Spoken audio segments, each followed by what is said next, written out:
heard about your company from a number of places. Tell us how you started it and how you got to here. Because this is one of the big success stories for Israel. So how I started it. We started Checkpoint 15 years ago when basically I had the idea of the security technology a few years before that, actually when the times when I was in the army as a young guy. I thought I had a good idea about information security, but I didn't think it's very exciting to do with it. And then in '93 something changed, and that was the internet. And then I saw the internet starting to happen. I say, okay, I got this perfect technology. When everybody that wants to connect, we can secure their connection. So I've teamed up with two friends, and we've started Checkpoint. Yeah. Initially, it was very hard to convince people about the potential of the internet. Yeah. I mean, people liked the idea, they liked us. It was also very hard to raise. I mean, we figured out back then that the internet is moving very fast and that has a great potential, and we figured out that we really want to focus on the internet. And I'm sure you know, but in '93, most people didn't know about the internet, and that was a year before the web really got started, a year before the Mosaic, and a year and a half before the Netscape browser started. So we really had a hard time convincing people about the potential on the internet. And for the first 2 years, by the way, people are trying to, even our investors that supported us, tried to convince us to develop our software for non-internet usage, for novel networks and things like that. We refused. And basically, since then, what we've done is enabled, today we have about 100,000 customers to connect securely to the internet. Our focus was always about enabling connectivity, and unlike security companies when the thinking is usually negative, our thinking was always positive, how to enable, how to let people do more and connect more. That's embedded in our culture, in our technology, in many different places. And we've grown a lot since then. How many employees do you have today? We have today close to 2,000 employees. Yeah. Last year we did $730 million in revenues. Hopefully we'll do more this year. All based in Israel? No, we have about 800 in Israel, about 700 in the US.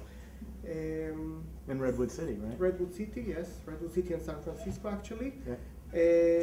About 400 in Europe and about 100 in Asia. So we are very global in the way we operate. Also the way we run the company. Our management is global. We have, it's not that we have a management team in Israel that runs the world. We have a truly distributed management team, which is very difficult, but it's also the right thing to do in today's world. So what's the biggest challenge for you to grow your business from here? I don't know what's the biggest challenge. It's always coming up with better ways to serve the customers. I mean, today we have a much broader set of products, and I think today we have a good strategy of simplifying security and while providing a very good architecture for customers to secure their network, but it's never one challenge. Checkpoint is entirely enterprise facing rather than consumer facing? Mostly, 90% is enterprise. We do have, that's primarily headed in San Francisco, a consumer division develops the Zone Alarm product. That's so that's our consumer part of the business, but most of the business is enterprise. If we go out into the public and talk about Checkpoint, are there certain kinds of applications that are familiar to customers or consumers in the United States? Well, Zone Alarm. Zone Alarm is huge. Well, beyond Zone Alarm, right? Well, the Checkpoint name I think is known to people. Big enterprises use that. Many people use our remote access VPN software, so it pops up every time we try to connect to their company. And our product used today by 100% of the Fortune 100, close to 100% of the Fortune 500, and by another 100,000 customers. So it's but Zone Alarm is the consumer brand that I think many people know about. I'm curious, with the advent of sort of more API-driven, Web 2.0 distributed sort of technologies today, what are some of the challenges as someone who doesn't have a deep understanding of firewall security technology issues that you're seeing that are happening today and will continue to grow that were different than what you saw in '93? Right. I don't know that Web 2.0 has a huge impact on the infrastructure security side of things. Things like voice over IP, on the other hand, do have a lot of impact on that, and multicasting and things like that. They are more difficult to secure. I mean, That's what I meant, yeah. So, and these are very technical things that most people don't need to understand. That the point is that certain protocols are very simple. You know that you can't embed much into them, and they don't pose big security risks. Things like voice over IP it's very tricky protocols. So, in order to enable them, you need to avoid many traps that are not related to voice, but that can happen to the network. When you deal with that, web is the biggest, is a huge issue because firewalls are actually doing good job in directing traffic only to where companies want it to go. People are embedding a lot of stuff into web communication. And that means that web becomes a huge channel of all the different good and bad things that can happen. So, like part of it is for a company to decide whether you want to people to transfer files or upload things through a web connection, or whether you want people to enable kind of file sharing protocols that again are trying to find their way around every security solution for positive usages, but can also happen in bad things. You know, one of the things, I'm sorry. Just like a follow-up on that, I'm curious, because one of the things that I'm finding really interesting and it's fascinating for me to be able to ask you is that for instance, I'm working on a project right now which is very much about enabling sort of a group of individuals who are very sort of open source, Web 2.0 savvy, want to use all these voice over IPs and embedding it behind a firewall, within an enterprise structure. So it's interesting to me how, it used to be all or nothing, right? And so how you enable the sort of movement of information as quickly as we want it today within a secure environment that goes both behind and in front of the firewall. Is that difficult? It's not very difficult, but you need to be careful about it. I can give you an example that I'm using to show it in my presentation. We have a product called it's actually under different brands, but the Zone Alarm Secure Router, which is actually not just a PC product, but a home-based firewall VPN, a very good box with wireless and everything. And part of that is I get a monthly report about the number of attacks on my home. And 3 years ago, I used to get like 30,000 attacks every month. About 2 years later, I've started getting 300,000 attacks on my home. So these things are real. I mean, it's not these automatic robots on the internet that scan every IP address. I can maybe tell you about my first experience. When we started, we've actually started in an apartment nearby here in Ramat Gan, one of my partner's grandmother apartments here, and we didn't even have an internet connection. It was too expensive for us. So after a few months, we developed a prototype. We went and installed our first product in the company that supported us, one of our investors, and we connected them for the first time in the internet. And within 10 minutes, I was able to see that somebody is trying to attack our network. And I'm talking about 1993, when in Israel there's been, I don't know, less than a dozen companies connected to the internet. And I've started investigating it. I mean, my inclination, by the way, I'm a software developer, so my inclination was, I seeing alerts, probably a bug in the software. It's the first time we use it, some strange messages, probably a bug, but I investigated it. And I found out it wasn't a bug, and somebody was actually trying to attack us.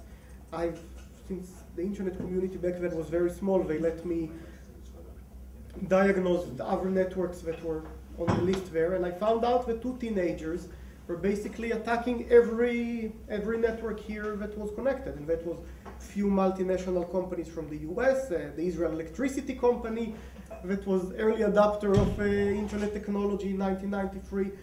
So the main message is you have to be, one hand install security products, on the other hand apply common sense and be careful about it. Gil, as you know, the most typical Israeli business model is to do the management in the States and the engineering in Israel, and most companies go public in the US.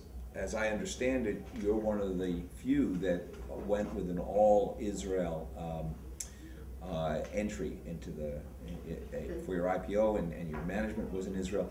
Can you talk a little bit about what you did, and then your feelings about, as you know, in Israel, a lot of people feel that all the intellectual capital, all the money is going out when people do that, and yet you've been an example of the other way. But what are the pluses and the minuses of that model?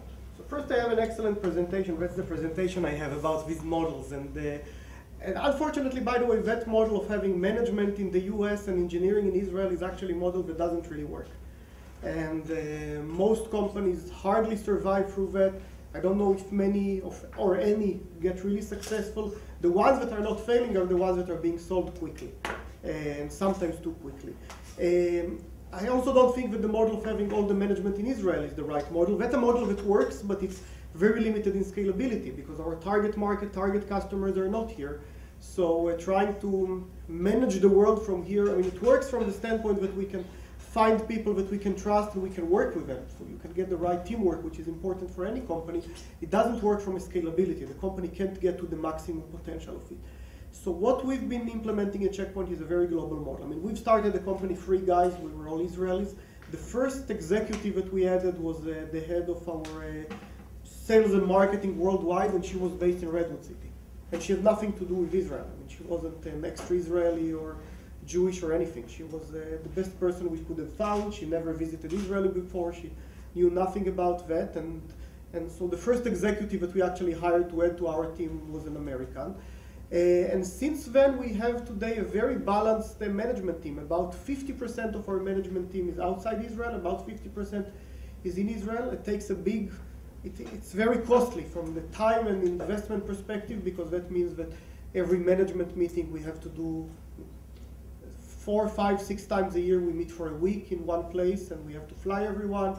It's very hard. I mean, I need to make sure that, for example, in my staff meeting here in Israel, we don't discuss anything that has to do with global strategy. I mean, we discuss only the non-important things, because otherwise the people that are not here feel that they're outside the decision-making group. Even if we don't make decisions, even if we just discuss things. If people hear that we discussed that on Sunday and that's what we think is right, then people feel outside. So we really make sure that all the companies run global forums. And for me, it means that I'm visiting San Francisco on a monthly basis for the last 14 years. That's a lot of travel to do that. And same is, by the way, from my colleagues from the States. I mean, I have here, actually today we have Jerry, that's been our president and now vice chairman for the last 10 years with Checkpoint. And up to 2 years ago, he ran all our sales and marketing worldwide. And Jerry, again, he's here between 6 to 12 times a year. So we actually get to meet almost every 3 weeks, because either I'm there or he's here. And there's a lot of investment in actual, despite the internet communication and email and video conferencing and all of that, the biggest challenge is how as people we can meet and work together. If I can follow up, because this issue has come up on our trip. You know that there are a lot of gazelle companies in Silicon Valley that grow very quickly, and the infrastructure is there, and the tax system, and the incentives, and the stock options, the whole deal.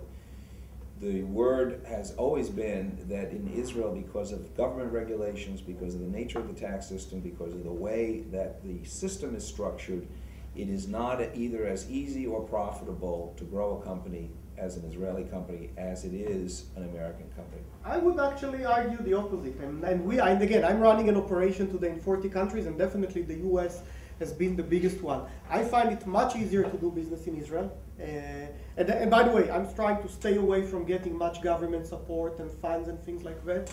We do get tax benefits of being in Israel, and that's great. I mean, if you compare our tax rate, we're very profitable after 15 years, and we still pay about a 15% tax rate, which is much, much lower than the corporate tax rate in the US.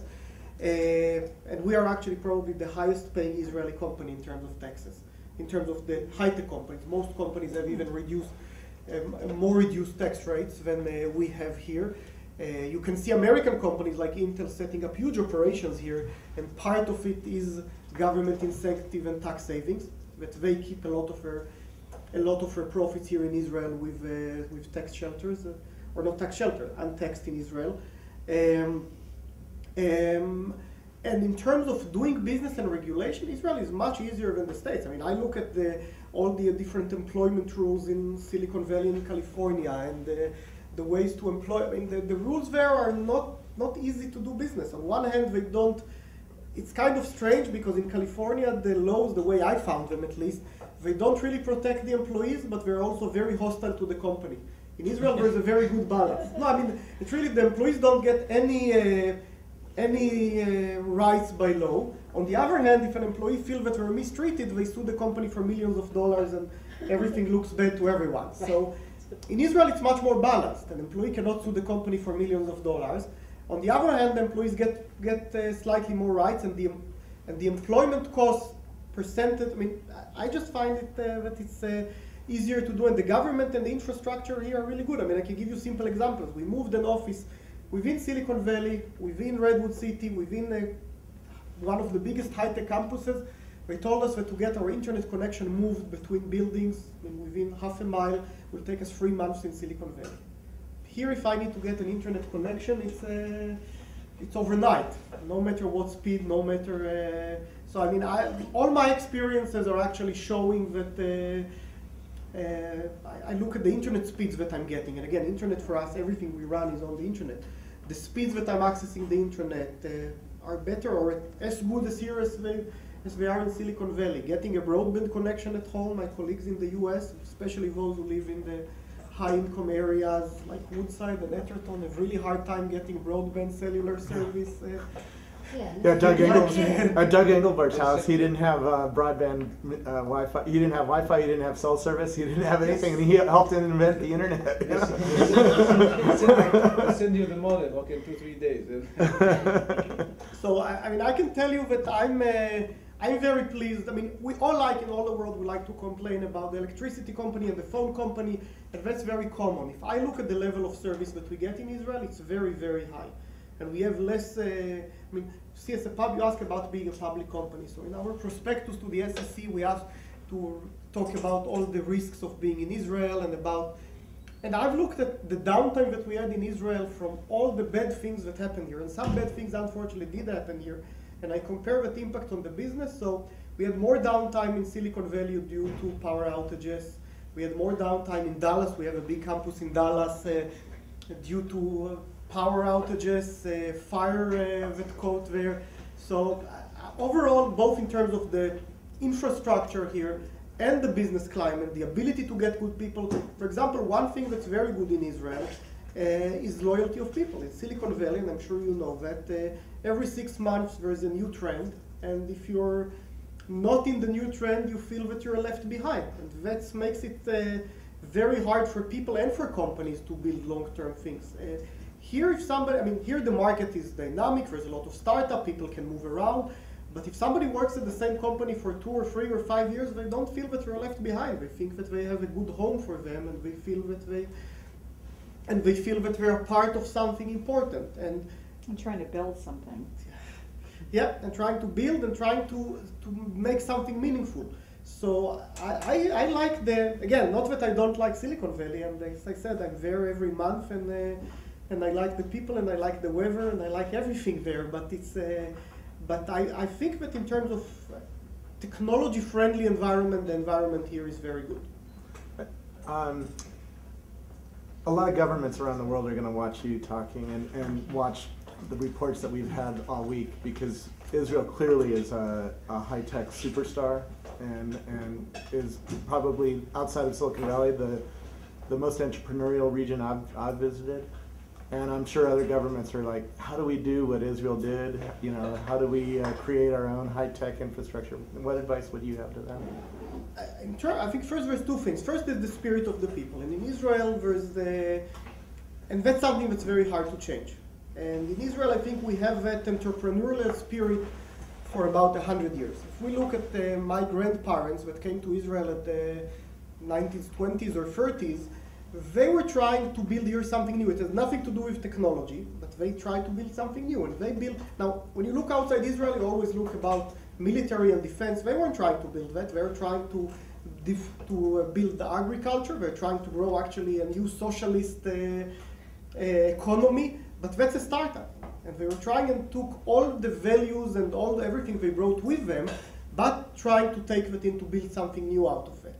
And now that we're celebrating 60 years for Israel, when you look at Israel 60 years ago, which none of us remembers, but at least the people that I collected the collection, they built here universities, they built here agriculture, they built here socialist agriculture. They also built here, I've been told, one of my relatives is 96 years old, he lives in Tel Aviv for 70 years now, says that in 1948 there were 400 coffee shops in Tel Aviv.